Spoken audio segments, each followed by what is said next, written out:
Tonight, grain workers at Canada's largest port go on strike.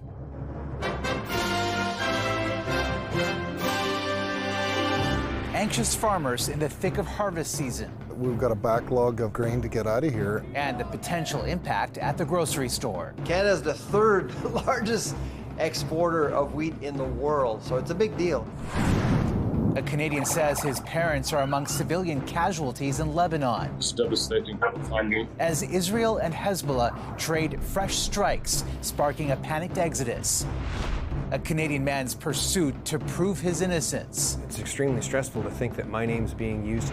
Plus, the country's biggest movie theater chain slapped with a record fine over online booking fees. They really do add up, especially for people who are on tight budgets. And rolling out the red carpet for the man in black. I hurt myself today. The new history-making tribute honoring Johnny Cash. I'll admit that I'm a fool for you, 'cause you're mine.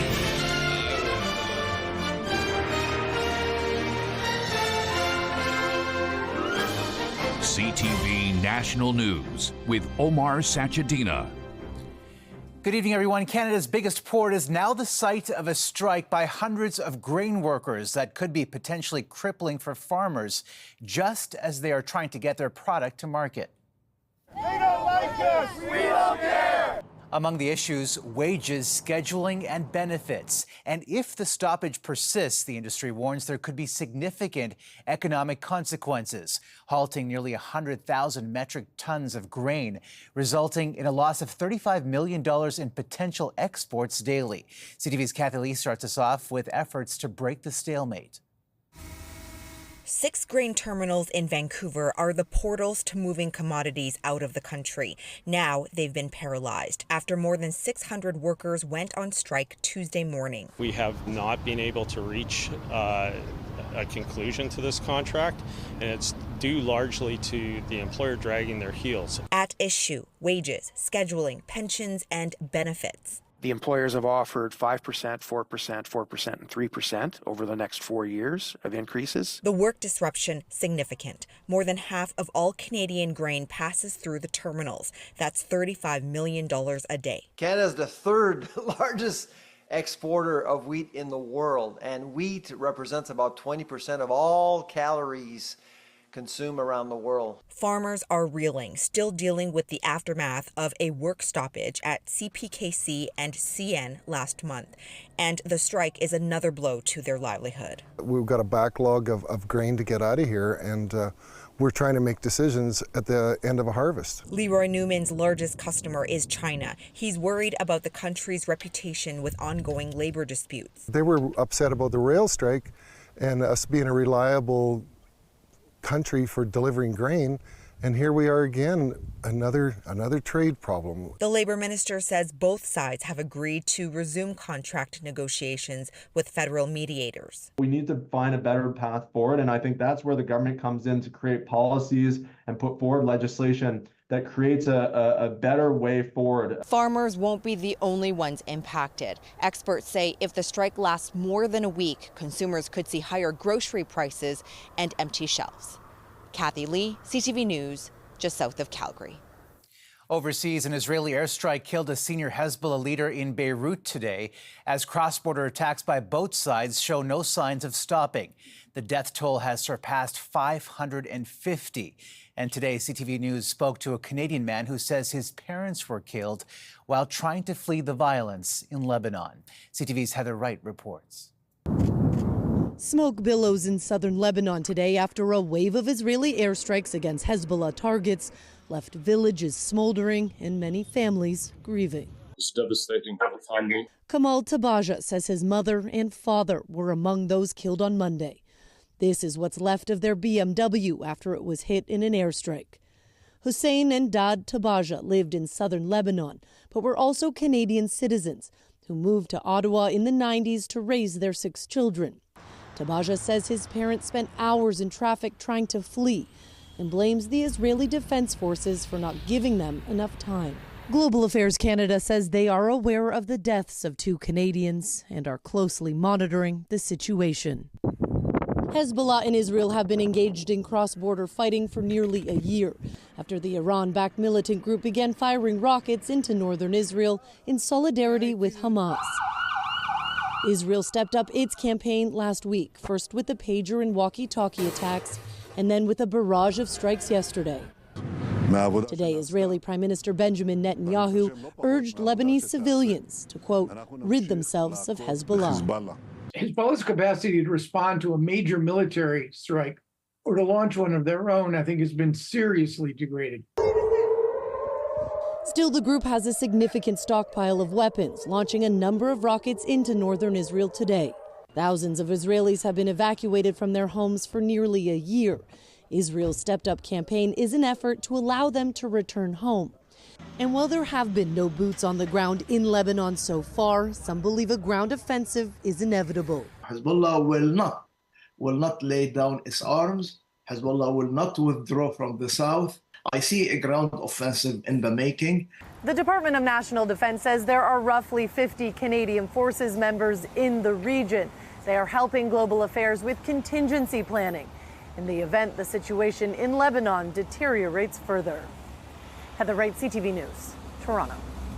The Conservatives introduced a non-confidence motion in the House of Commons today, urging MPs to defeat the government. But the Liberals are expected to survive tomorrow's vote with the support of the NDP and the Bloc. CTV's Rachel Aiello has more on the debate. That the House has no confidence in the Prime Minister and the government. Just 12 words that could take down the Liberals and force Canadians into a snap election. Except this attempt to oust the Prime Minister was doomed to fail before debate even began, as the Bloc Québécois and NDP already said they wouldn't back it.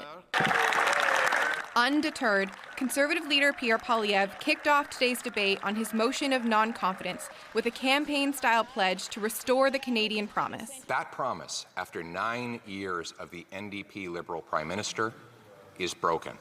From there, for hours, MPs used the open floor to air all sorts of political grievances, from the Liberals' handling of hot files like housing and the carbon tax, to concerns raised by the NDP about the future of programs such as dental and pharmacare, if Poilievre's Conservatives win the election they're pushing for. We're not going to let the leader of the Conservatives call the shots. We're going to vote today against Conservative cuts and against the Conservative motion. As his government's record was being debated on Parliament Hill, the Prime Minister was in New York, where he faced questions about his leadership. And obviously, the Conservatives are very much thinking about power right now. I'm thinking about how we can best help Canadians. While the Liberals are poised to hold on to power for now, securing the continued support of other parties will come at a cost. The Bloc want a multi-billion-dollar boost to seniors' benefits, a move Trudeau's deputy isn't ruling out. We are having good conversations about all possible economic measures with both the Bloc and the NDP, and those conversations are ongoing.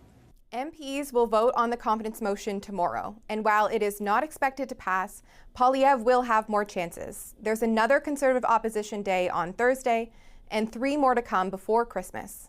Omar? All right, Rachel, thanks.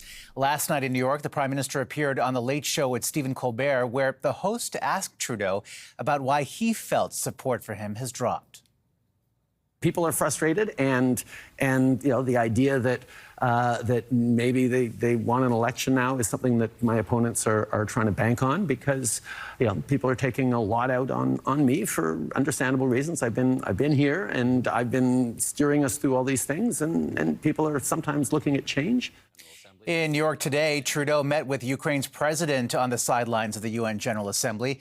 Volodymyr Zelensky is pushing for more military support from Western countries. CTV's Mike LeCouture reports. Canadian, thank you so much. Thank you for your support and big help. You're a great friend of us. As a symbol of gratitude, Ukrainian President Volodymyr Zelensky presented Prime Minister Justin Trudeau with Ukraine's Order of Freedom. It's given to people who strengthen the sovereignty and independence of Ukraine, something Trudeau underscored earlier in the day. Canada and so many others are so unequivocal about ensuring that Ukraine has the tools to defend itself against this illegal invasion, including diminishing Russia's capacity to launch further attacks into Ukraine. In the last 2 days at the United Nations, Trudeau says he's attempted to rally support for Ukraine to use Western-donated long-range weapons to strike deep inside Russian territory. It's unclear if he was successful, but that same message was delivered in person by Zelensky at the UN Security Council's special meeting on Tuesday. This war can't be calmed by talks. Action is needed. The Ukrainian president told Security Council members that Russia is the aggressor in this war and the one who has violated the United Nations Charter. Putin has broken so many international norms and rules that he won't stop on his own. Russia can only be forced into peace. Zelensky has the support of the U.S., but Washington has not signed off on the use of Western weapons in Russia. And Donald Trump has promised to stop sending aid to Ukraine if he's elected. It's why, in his final address to the UN General Assembly, President Joe Biden called for leaders to rally behind the embattled nation. And we will not let up on our support for Ukraine, not until Ukraine wins a just and durable peace in the UN Charter. Zelensky is expected to echo that message here tomorrow. The Ukrainian president will address the United Nations General Assembly, where he's expected to ask world leaders for more military and political support to help end the war against Russia. Omar. All right, Mike, thank you. An update tonight on a joint investigation by CTV News and the Investigative Journalism Foundation into an elaborate pyramid scheme. It involves a Canadian-based money service business alleged to have stolen more than $2 billion from investors overseas. After seeing our previous coverage, the Canadian listed as the company's director has now come forward. CTV's Adrian Gobriel tells us why. Randy Matthew Lane says the last several months have been filled with sleepless nights. It's extremely stressful to think that my name's being used to create companies and defraud people, apparently billions of dollars. Lane learned of not just one, but 6 companies allegedly peddling fraudulent investment schemes that had him listed as the director. The BC Securities Commission contacted me. He claims he's never heard of any of the businesses using his name before, including Metaverse Foreign Exchange, also known as MTFE. The company pitched itself as a reputable Canadian trading platform for cryptocurrency investors in Sri Lanka and Bangladesh, where police have said as many as 500,000 people became MTFE clients, including Arif, who asked we only use his first name. People believed it that it's a Canadian company, it has strong laws, it won't scam us, and so we should invest. Believing MTFE's Canadian credentials, Arif convinced his parents to sink 3 years of savings into the trading platform, until one day the company's app went offline and vanished. The turn of events pushed Arif to the brink. You even had suicidal thoughts. At that time, that was what I thought, that if I just go away, all my problems would be gone. There seems to be a backdoor system within Canada to be able to fraudulently create companies. In 2021, Lane began work to incorporate a Canadian company with a group of Chinese business partners for a medical device they'd created. The person who completed the paperwork here in Canada is named Stephen Zhang. Zhang's accounting company is registered out of this shared office space in Markham, Ontario. It's the exact same unit and address used by MTFE. My name's Adrian Gobriel. I'm with CTV National News. A manager for the shared office space declined to provide any details. So we visited multiple locations in the Toronto area that Zhang had listed as his address in documents for separate companies. Do you know who Stephen Zhang is? No idea. We were greeted by shocked residents who'd never heard of Zhang or his companies. This definitely has all the hallmarks of an Asian organized crime network. They're very good at using Canadians in this country for their nefarious purposes. Lane says he's speaking out because he wants to clear his name. He also wants the fraudulent businesses using his identity shut down. Adrian Gobriel, CTV News, Toronto. Coming up. As you go through the purchase process as a consumer, fees are added. Fees are added sort of late in the process. Cineplex caught drip pricing online. Plus, the new bronze statue honoring Johnny Cash. But that train keeps rolling on down to San Antonio. Canada's competition watchdog has slapped Cineplex with a record penalty of nearly $39 million for a deceptive marketing practice it calls drip pricing, when consumers aren't immediately made aware of hidden fees. CTV's Alison Bamford explains. Like everything, it's buyer beware. A warning for consumers for something they can't always spot. Sometimes you do have to reach that final checkout page, unfortunately, to find out that there are hidden fees. Hidden fees, additional charges that aren't advertised on purchases until the customer goes to pay.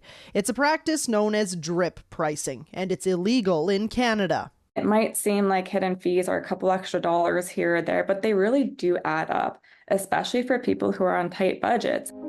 In the case of Cineplex, so-called hidden fees resulted in the company collecting nearly $39 million over the course of a year and a half. But now the movie giant's paying for it. The competition tribunal fined Cineplex that same amount after ruling the company did not properly notify customers of a $1.50 online booking fee applied during checkout, making a pricey pastime that much pricier. I haven't been to a movie for a while because of the movie prices. Last time we did go, we paid like $80 for a concession. Consumers won't be compensated, but the fine serves as a deterrent for others. In the past, the Competition Bureau has cracked down on car rentals, satellite radio subscriptions, and tickets for sporting events to protect companies that play fairly. You could be at a competitive disadvantage because your headline price is higher than your competitor who is using drip pricing. Cineplex plans to appeal the decision and says it will continue offering online booking with its $1.50 fee, saying both its website and app are upfront about the charge, and the company is confident its practices meet the law. Alison Bamford, CTV News, Regina. And before we go to break, here's video of a tense encounter of a man in Coquitlam, BC, who came face to face with a black bear in his garage.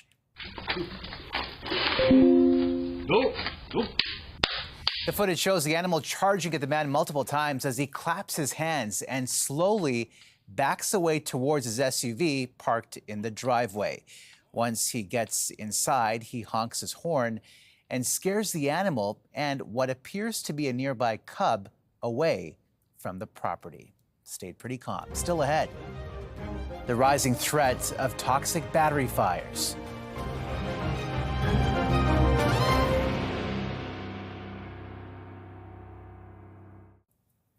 There is a renewed warning tonight to handle lithium batteries safely. It comes after a container filled with them in Montreal caught fire, prompting an evacuation. Here's CTV's Montreal Bureau Chief Geneviève Beauchemin.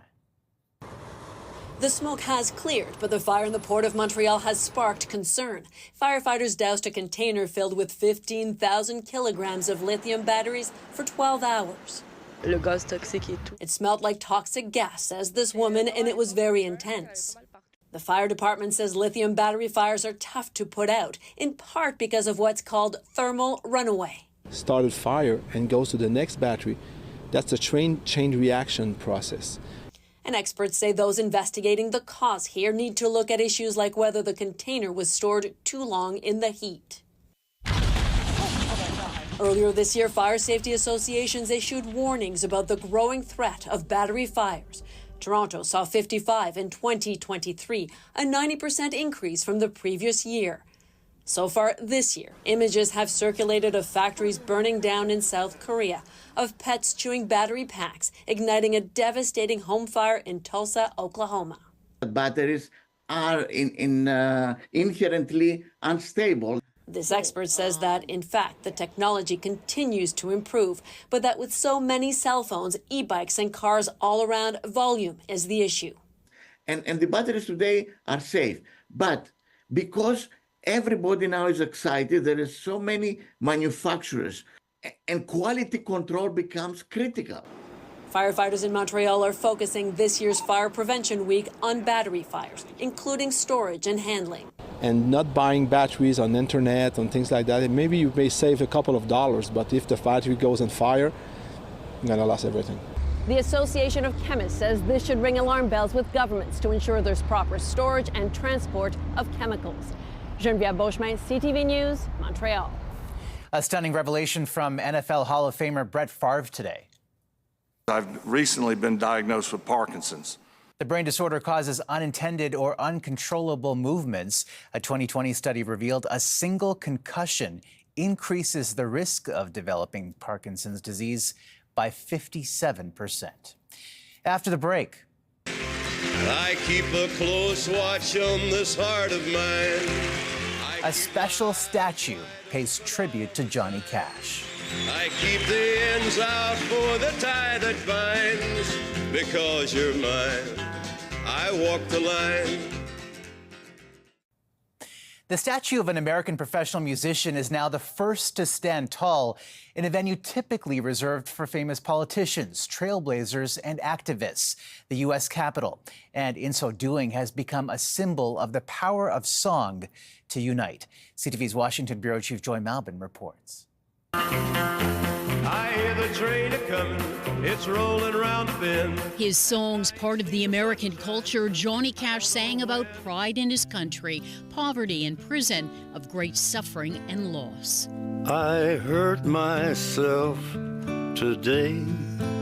Now Johnny Cash is larger than life, an 8-foot-tall bronze statue of the singer-songwriter, unveiled here inside the U.S. Capitol, the first musician immortalized in this great hall. When we forgot about the factory line worker, there was Johnny Cash singing about that fella who built a car one piece at a time.